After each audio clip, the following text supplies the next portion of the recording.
Hello बच्चों, Gangwar institute में आप सभी का एक बार फिर से स्वागत है।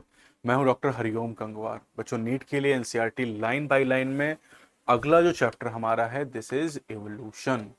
अब यहाँ पर डेटा है बहुत सारा, तो आपको याद करना पड़ेगा।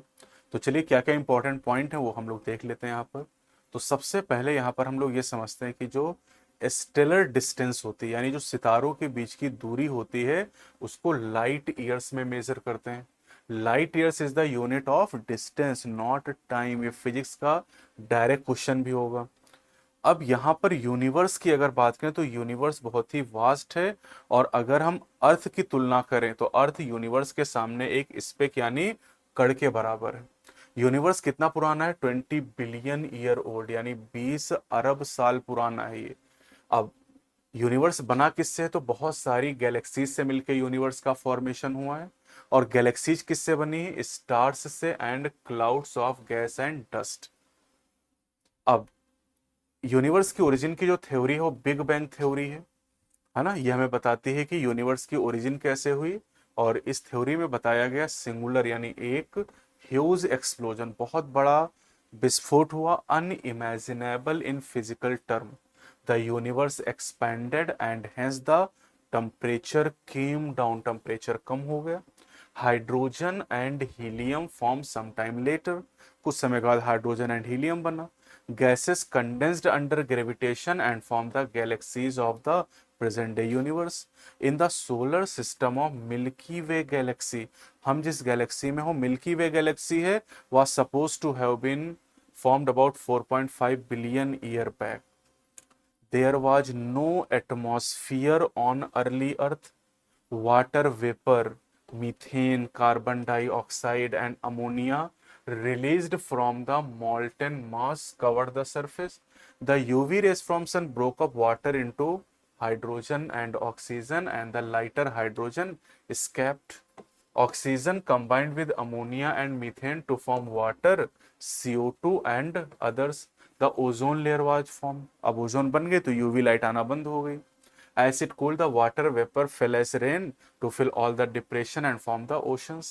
Life appeared 500 million years after the formation of Earth, that is almost 4 billion year back. तो 4 अरब साल पहले या 400 करोड़ साल पहले हमारी अर्थ पर लाइफ की ओरिजिन हुई। अब लाइफ की ओरिजिन कैसे, इसके लिए कई सारी थ्योरीज हैं। जैसे अर्ली ग्रीक थिंकर्स की अगर हम बात करें तो इनका मानना था कि जो लाइफ की यूनिट है इन्हें स्पोर कहा जाता है, और ये डिफरेंट प्लेनेट पर ट्रांसफर इंक्लूडिंग अर्थ, यानी अर्थ पर लाइफ किसी दूसरे प्लेनेट से आई है स्पोर के फॉर्म में। इसे पेनिस्पर्मिया कहा जाता है। और ये एस्ट्रोनॉमर के लिए आज भी एक फेवरेट आइडिया माना जाता है। लंबे समय तक ये माना जाता रहा कि जो लाइफ की ओरिजिन है वो सड़ी गली चीजों से हुई है, decaying and rotting matter like straw mud etcetera. इसे स्पॉन्टेनियस जनरेशन थ्योरी के नाम से जाना जाता है। अब लुइस पास्चर के द्वारा स्पॉन्टेनियस जनरेशन थ्योरी को डिसअप्रूव कर दिया गया। इन्होंने इस थ्योरी को डिसमिस कर दिया गया। अच्छा, लुइस पास्चर की बात करें तो इन्होंने ईस्ट के ऊपर एक्सपेरिमेंट किया, और इन्होंने बताया कि जो लाइफ है वो हमेशा प्री एग्जिस्टिंग लाइफ से ही आती है ना। Life comes from pre existing life, ये इन्होंने बताया लुइस पास्चर ने। यहाँ पर life comes only from pre existing life, ये लुइस पास्चर ने बताया। लेकिन ये नहीं बता पाए कि first life form came on earth, ये कैसे अपीयर हुई, इसके बारे में नहीं बता पाए। तब फिर एक केमिकल इवोल्यूशन की थ्योरी, ओपेरिन रसिया के रहने वाले थे और हेल्डेन इंग्लैंड के, इन्होंने एक थ्योरी दी और उसमें यह बताया कि जो लाइफ है, लाइफ कैसे ओरिजिनेट हुई है। लाइफ की ओरिजिन से पहले यहाँ पर ऑर्गेनिक मॉलिक्यूल का एवोल्यूशन हुआ, यानी ऑर्गेनिक एवोल्यूशन हुआ। और ऑर्गेनिक एवोल्यूशन के पहले एक केमिकल एवोल्यूशन हुआ, ये देखिए यहाँ पर लिखा है। And that formation of life was preceded by chemical evolution, that is formation of diverse organic molecule from inorganic constituent. The condition on earth, खूब पूछा जा रहा, high temperature, volcanic storm, reducing atmosphere. जिस समय लाइफ की origin reducing atmosphere था containing methane, ammonia etcetera. 1953 में 1953 में मिलर नाम के साइंटिस्ट, जो कि अमेरिका के रहने वाले थे, इन्होंने लेबोरेटरी में ऐसी कंडीशन को क्रिएट कर दिया। इन्होंने इलेक्ट्रिक डिस्चार्ज का यूज किया और फ्लास्क में क्या भरा था, खूब पूछा जाता, methane, hydrogen, ammonia and water vapour 800 degree Celsius पर। और इन्होंने देखा कि अमीनो एसिड का फॉर्मेशन हुआ है। इनकी तरह के एक्सपेरिमेंट को जब दूसरे साइंटिस्ट ने रिपीट किया तो कुछ को शुगर मिली, कुछ को नाइट्रोजन बेस मिले, कुछ को पिगमेंट मिले, कुछ को फैट मिली, और मिटियोराइट कंटेंट भी इसी तरह का था। और इससे ये पता चलता है कि ये जो केमिकल एवोल्यूशन वाली थ्योरी है, दिस इज मोर और लेस एक्सेप्टेड, यानी थोड़ा बहुत इसको हम मान सकते हैं। ये यहाँ पर मिलर ने जो एक्सपेरिमेंट किया था, स्पार्क डिस्चार्ज एपरेटस, यहाँ पर आप देख सकते हैं ये गैसेज यहाँ पर आपको दिखाई गई हैं। ठीक है, अब यहाँ पर कह रहे हैं कि अगर हम फर्स्ट सेलुलर फॉर्म की बात करते हैं तो पहली सेलुलर फॉर्म अपीयर हुई थी 2000 मिलियन ईयर्स एगो, या 2 बिलियन ईयर एगो, आप इसको कह सकते हैं 2 बिलियन ईयर एगो। तो ये फर्स्ट सेलुलर फॉर्म की बात हो रही है। पहली जो नॉन सेलुलर फॉर्म थी वो 3 बिलियन ईयर एगो।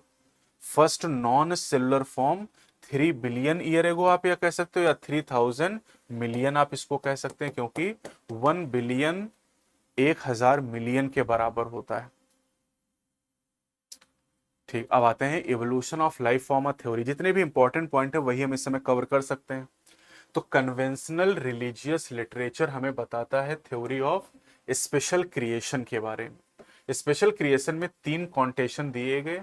एक कहा गया कि all living organism that we see today were created as such. दूसरा, that the diversity was always the same since the creation and will be same in the future. And 3, that earth is about 4000 year old. अब इन ideas को 19th century में challenge किया गया, और यहां पर डार्विन के बारे में बताया गया है कि जो डार्विन है उन्होंने समुद्री यात्रा की थी एक पानी के जहाज की सेल शिप HMS बीगल के द्वारा। और चार्ल्स डार्विन अपने ऑब्जर्वेशन के दौरान जानते हैं गैलापागोस आइलैंड गए थे। यहां पर एक पॉइंट और ध्यान रखना है कि एक साइंटिस्ट और थे अल्फ्रेड वेलेस, और उनके जो कॉन्सेप्ट थे वो डार्विन की तरह के ही थे। उन्होंने मलय आर्किपेलागो में काम किया था। Alfred Wallace, a naturalist who work in Malay archipelago, had also come to similar conclusions around the same time।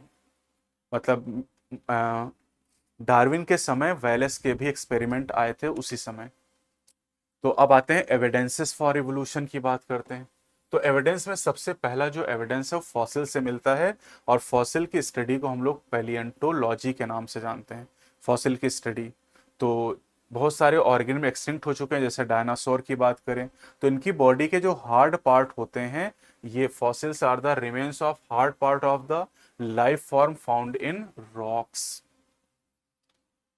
ठीक है, अब यहां पर आपसे ये पूछा गया है कि फॉसिल की एज को कैसे कैलकुलेट करते हैं। तो radio active carbon dating method हमारे पास होता है जिसके द्वारा हम एज को डिटरमाइन कर सकते हैं। दूसरा है embryological support for evolution.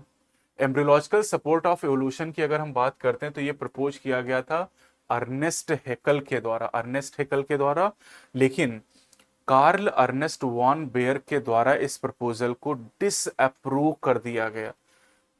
Ernest von bear ने क्या कहा, इन्होंने कहा कि embryos never pass through the adult stages of other animals.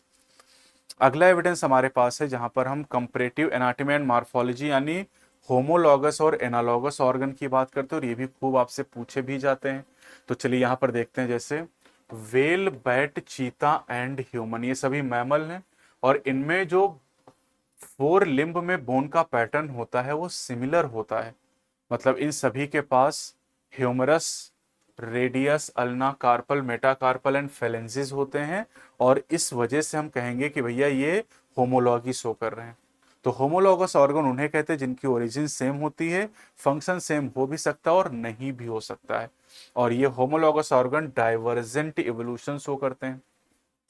अगला एग्जाम्पल हमारे पास है वर्टिब्रेट हार्ट और ब्रेन्स, ये भी होमोलॉगी रिप्रेजेंट करते हैं।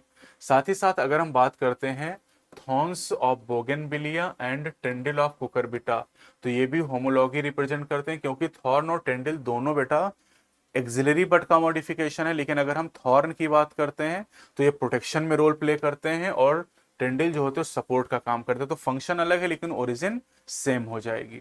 तो होमोलॉगी डाइवर्जेंट इवोल्यूशन पर बेस्ड है और होमोलॉगी कॉमन एंसेस्ट्री को रिप्रेजेंट करता है।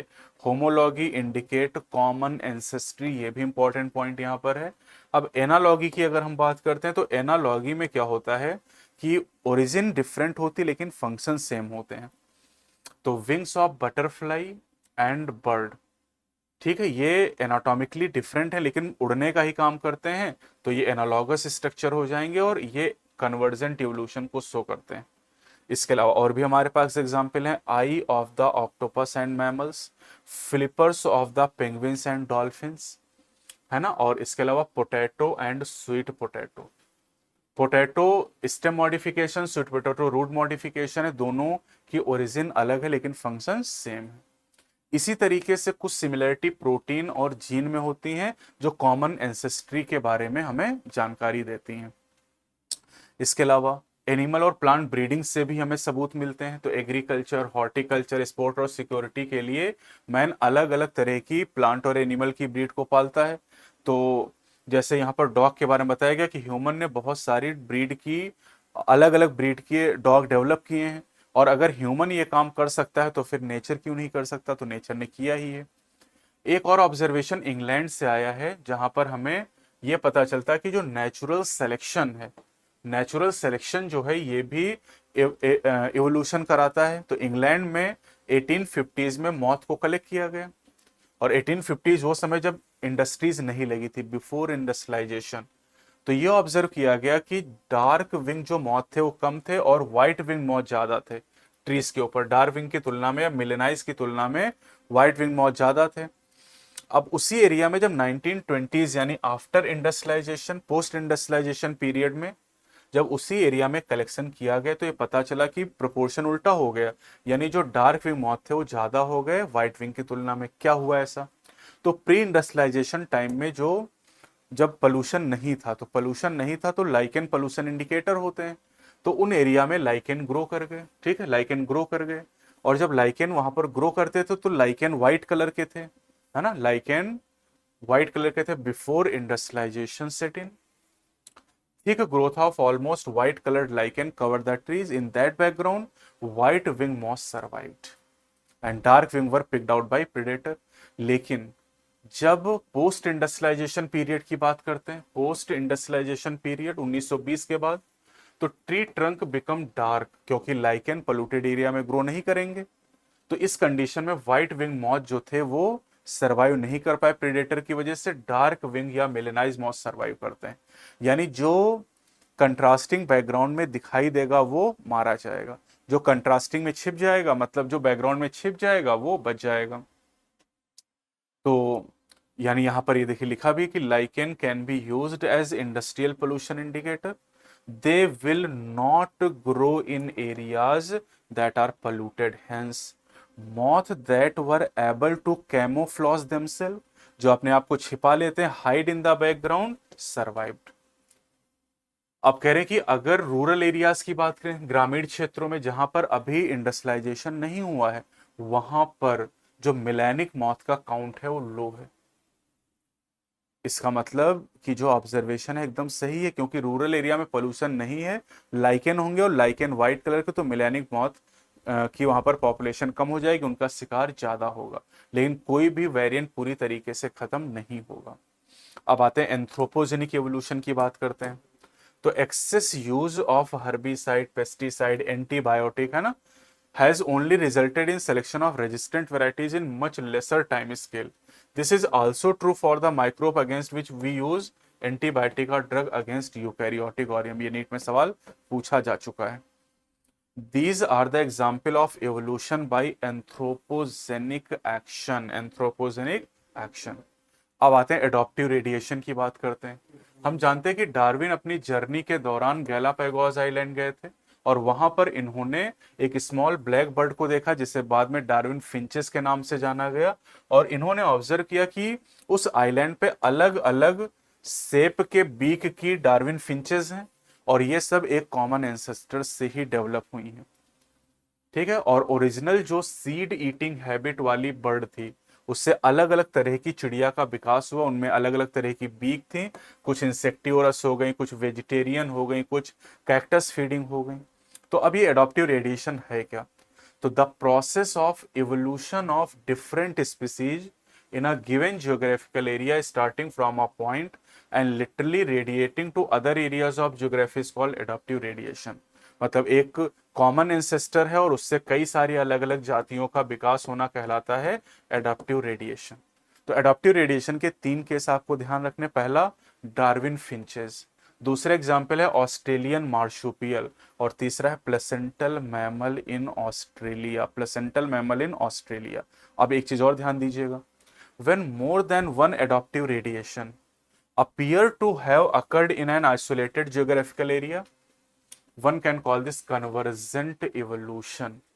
तो करें placental mammal in Australia also show adaptive radiation in evolving into varieties of such placental mammal, each of which appear to be similar to the corresponding marsupial। जैसे अगर placental Ulf और Tasmanian Ulf की बात करें तो ये दोनों जब कंपेयर करोगे आप तो ये शो करेंगे कन्वर्जेंट इवोल्यूशन। मतलब यहां पर अगर आप देखो तो जो मोल है ये प्लेसेंटल मैमल है और मार्सुपियल मोल मार्सुपियल है, तो ये दोनों कन्वर्जेंस शो करेंगे क्योंकि ये अलग अलग एंसेस्टर से आए हैं। अगर आप नोम्बैट और एंटीटर को कंपेयर करोगे तो convergent, mouse marsupial mouse convergent, lemur spotted cuscus convergent, flying squirrel flying phalanger ये हो जाएगा आपका convergent, bobcat Tasmanian tiger cat convergent, wolf Tasmanian wolf convergent. लेकिन अगर आपसे ऐसे पूछा गया कि माउस और लीमर क्या शो करते हैं तो ये अडॉप्टिव रेडिएशन शो करें क्योंकि इनके एंसेस्टर सेम है। पूछा गया एग्जाम में flying squirrel and bobcat क्या शो करेगा? Adaptive radiation. Flying phalanger tiger cat क्या शो करेगा? Convergent evolution. तो अगर एंसेस्टर कॉमन है, ये adaptive radiation, sorry flying squirrel and bobcat, flying phalanger Tasmanian tiger cat, ये आपस में कन्वर्जेंट ये आपस में एडॉप्टिव रेडिएशन शो करेंगे। यानी अगर एंसेस्टर कॉमन है तो एडॉप्टिव रेडिएशन, और एंसेस्टर अगर बदल देंगे और कंपेयर करेंगे तो कन्वर्जेंट इवोल्यूशन खूब पूछा जा रहा है आपसे। ठीक, अब आते हैं यहां पर essence of Darwinian theory. Darwinian theory का जो इसेंस है वो है नेचुरल सिलेक्शन। और अगर आपसे पूछा जाए की कॉन्सेप्ट की कॉन्सेप्ट ऑफ डार्विनियन थ्योरी तो आप कहोगे ब्रांचिंग डिसेंट एक और दूसरा नेचुरल सिलेक्शन हो जाएगा। डार्विन के पहले एक फ्रेंच नेचुरलिस्ट थे लैमार्क, इन्होंने बताया कि जो इवोल्यूशन का कारण है वो है use and disuse of organ. उन्होंने जिराफ का एग्जाम्पल दिया और कहा कि ऊंचे पेड़ की पत्तियों को खाने के लिए इनकी गर्दन लंबी हो गई और ये कैरेक्टर इनकी अगली जनरेशन में चला गया। ठीक है, अब आगे बढ़ते हैं, माल्थस की बात करते हैं। तो माल्थस ने पॉपुलेशन पे अपना जो वर्क किया था उससे डार्विन इन्फ्लुएंस हो गए थे। जीएन रामाचंद्रन की बात करें तो जीएन रामाचंद्रन लाइनस पॉलिंग से इन्फ्लुएंस थे। और पंचानन महेश्वरी की बात करें डॉक्टर डब्ल्यू डजियन जो कि एक अमेरिकन मिशनरी टीचर थे, उनसे इन्फ्लुएंस थे। तो ये पॉइंट भी आपको ध्यान रखना है यहाँ पर। ठीक, अब आते हैं यहाँ पर म्यूटेशन की बात करते हैं। तो म्यूटेशन में यहाँ पर in the first decade of 20th century, ये 1901 की बात है, Hugo de Vries based on his work on evening primrose brought for the idea of mutation, large differences arising suddenly in a population. He believed that it is mutation which causes evolution and not the minor variation heritable that Darwin talked about. Mutations, ध्यान रखिएगा, mutations are random and directionless while Darwinian variation are small and directional. Evolution for Darwin was gradual while De Vries believed mutation caused speciation and hence called it saltation, that is single step large mutation। अब हम लोग चलते हैं Hardy Weinberg principal की बात करते हैं। तो हार्डी वीनबर्ग प्रिंसिपल में सबसे पहले हम लोग बात करते हैं जीन पूल के बारे में। तो जीन पूल का मतलब होता है total genes and their alleles in a population remain constant, और इसी को हम लोग कहते हैं जेनेटिक इक्विलिब्रियम या Hardy Weinberg equilibrium. Sum total of the allelic frequencies is 1। अब यहां पर ध्यान क्या रखना है आपको? ध्यान ये रखना है कि जो डोमिनेंट एलील होगा डोमिनेंट एलील की जो फ्रीक्वेंसी होती है उसको हम रिप्रेजेंट करते हैं स्मॉल पी से। जो रिसेसिव एलील होता है, रिसेसिव एलील की फ्रीक्वेंसी को स्मॉल क्यू से। और अगर हम बात करें होमोजाइगस होमोजाइगस होमोजाइगस डोमिनेंट की बात करें तो होमोजाइगस डोमिनेंट की जो फ्रीक्वेंसी होती है वो पी स्क्वायर होती है। अगर हम होमोजाइगस रिसेसिव की बात कर लें तो होमोजाइगस रिसेसिव की फ्रीक्वेंसी क्यू स्क्वायर हो जाएगी। और हेट्रोजाइगस जो होगा बेटा, हेट्रोजाइगस की जो फ्रीक्वेंसी होगी वो 2pq हो जाएगी। ये आपको इतना याद कर लेना है, ठीक, इससे सवाल हो जाएंगे आपके। अब जेनेटिक इक्विलिब्रियम में क्या होता है, p plus q to the whole square is equal to p square plus 2pq plus q square. और ये वैल्यू किसकी आती है, 1 के बराबर आती है। यानी यहां से ये भी कर सकते हैं कि p प्लस क्यू की वैल्यू भी हमेशा 1 आएगी। यानी अगर हमें p या q में से किसी एक की वैल्यू पता है, जैसे p कहा गया 0.4 है, तो q क्या हो जाएगा, 1 माइनस 0.4 करोगे और ये 0.6 आ जाएगा। इस तरीके से सवाल पूछे जाते हैं।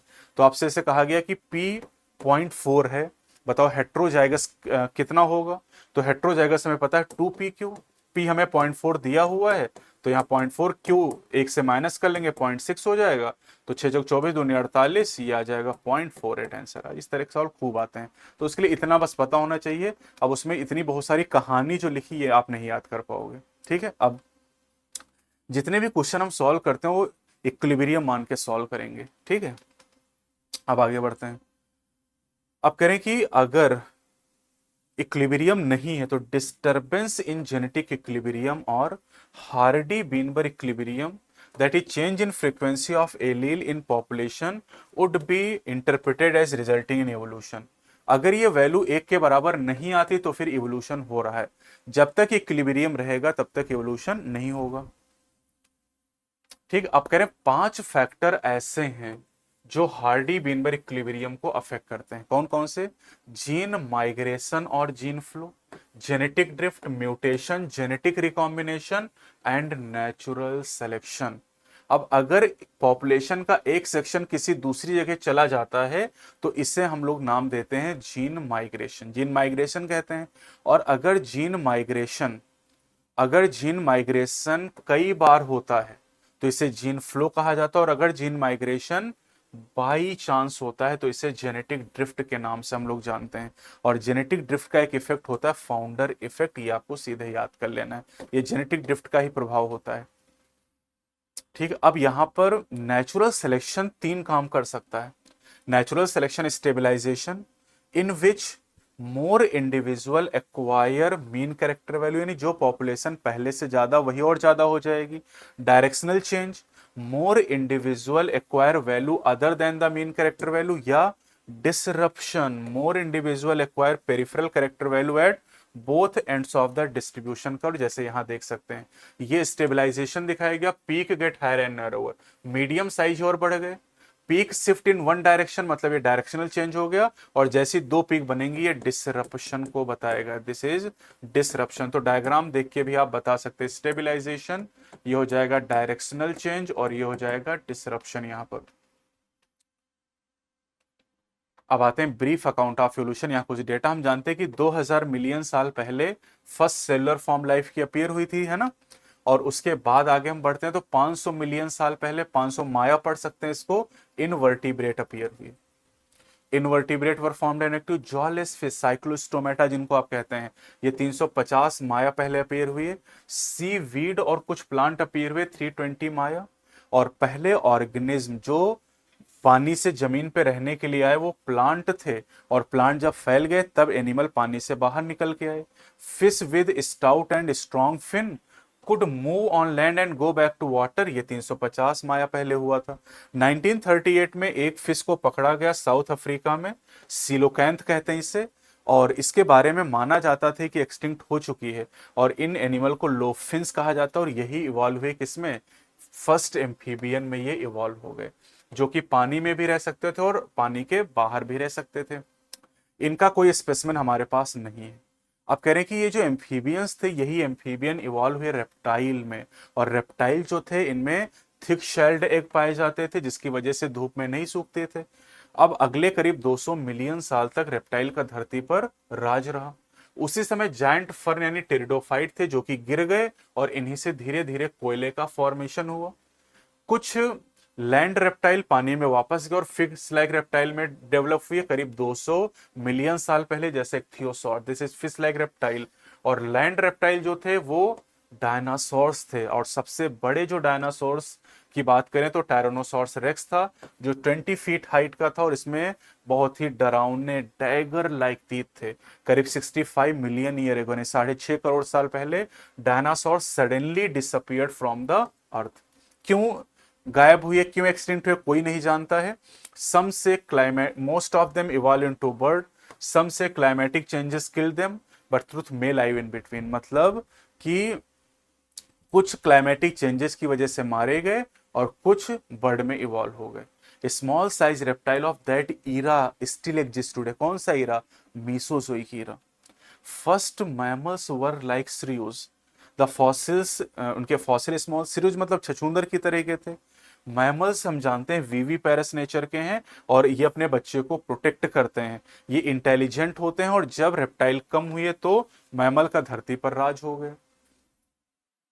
साउथ अमेरिका में जो मैमल पाए जाते थे वो हॉर्स, हिप्पोपोटामस, बियर और रैबिट की तरह हुआ करते थे।